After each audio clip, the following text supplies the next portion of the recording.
Hi കൂട്ടുകാരെ, ഇന്ന് നമ്മളൊരു അടിപൊളി ചിക്കൻ കറിയുടെ റെസിപ്പി ആയിട്ടാണ് വന്നിരിക്കുന്നത് കേട്ടോ. കുക്കർ ചിക്കൻ എന്നൊക്കെ വേണമെങ്കിൽ പറയാം. നമ്മൾ കുക്കറിലാണ് ഈ കറി വെക്കുന്നത്.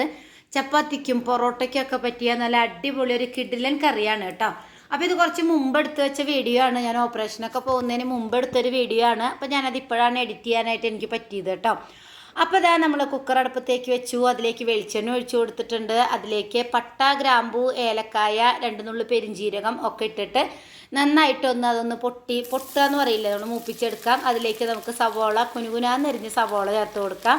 ഈ സവോള ഒന്ന് വഴറ്റിയതിന് ശേഷം നമുക്ക് ഉപ്പിട്ട് കൊടുക്കാം കേട്ടോ. ഉപ്പിട്ട് വഴറ്റുക. ആ ഉപ്പിട്ടിട്ടൊന്ന് ഇങ്ങനെ വഴറ്റി കഴിഞ്ഞാൽ നമ്മളതിലേക്ക് ഇഞ്ചി, വെളുത്തുള്ളി, പച്ചമുളകൊക്കെ മിക്സിയുടെ ജാറിലൊന്ന് അടിച്ച് അതിലേക്ക് ചേർത്ത് കൊടുക്കുന്നുണ്ട് കേട്ടോ. ഒരു 2-3 സ്പൂണ് അതിലേക്ക് ചേർത്ത് കൊടുക്കുന്നുണ്ട്. ഇഞ്ചിയും വെളുത്തുള്ളിയും പച്ചമുളകും കൂടി ചേർത്തിട്ടുണ്ട് കേട്ടോ. അത് കഴിഞ്ഞ് നമ്മൾ നന്നായിട്ടൊന്ന് വഴറ്റിയെടുക്കാം. ഇനി അതിലേക്ക് നമുക്ക് കറിവേപ്പില ഇട്ട് കൊടുക്കാം. ഇനി നമ്മളതിലേക്ക് ചേർത്ത് കൊടുക്കുന്നത് ഒരു ക്യാപ്സിക്കാണ് കേട്ടോ. ക്യാപ്സിക്കം നല്ല ചെറുതാക്കി അരിഞ്ഞത് അതിലേക്ക് ചേർത്ത് കൊടുക്കുന്നുണ്ട്. അതൊന്ന് ചേർത്ത് ക്യാപ്സിക്കം ഒന്ന് സോഫ്റ്റായിട്ട് വരുന്നവരെ ഒന്ന് വഴറ്റി കൊടുക്കുക. ഇനി ഇതിലേക്ക് നമ്മൾ പൊടികളാണ് ചേർത്ത് കൊടുക്കുന്നത്.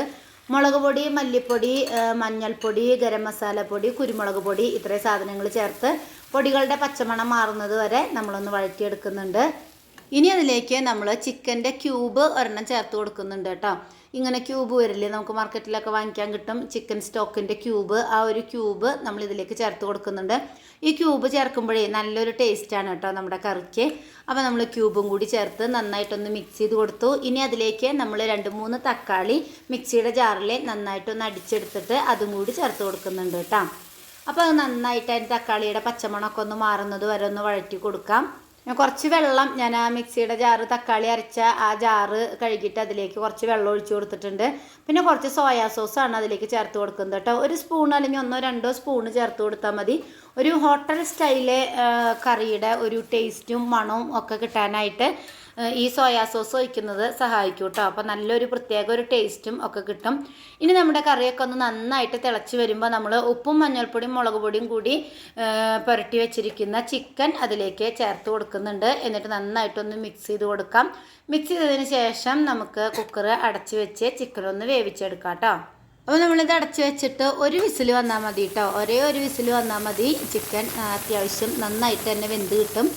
അത് നമ്മൾ പിന്നെ അതിൻ്റെ എയർ പോകുന്നത് വരെ വെയിറ്റ് ചെയ്യുക, വിസിൽ പോകുന്നത് വരെ വെയിറ്റ് ചെയ്യുക. അതിനുശേഷം നമ്മൾ തുറന്ന് നോക്കുമ്പോൾ ഇതുപോലെ എണ്ണയൊക്കെ തെളിഞ്ഞ് നല്ല അടിപൊളി ചിക്കൻ കറി ഇവിടെ റെഡി ആയിട്ടുണ്ട്. ഇപ്പോൾ നമ്മൾ ചപ്പാത്തിക്കും പൊറോട്ടയ്ക്കൊക്കെ ആണെങ്കിൽ കുറച്ച് ചാറ് വേണമല്ലോ എന്ന് വെച്ചിട്ടാണ് ഈ ഒരു കൺസിസ്റ്റൻസിയിൽ എടുത്തിരിക്കുന്നത്. നിങ്ങൾക്ക് വേണമെങ്കിൽ ഒന്നുകൂടി ഒന്ന് മൂടി തുറന്ന് വെച്ച് തിളപ്പിച്ച് ഒന്ന് കുറുകിയ പരുവത്തിൽ എടുക്കാനായിട്ട് പറ്റും കേട്ടോ.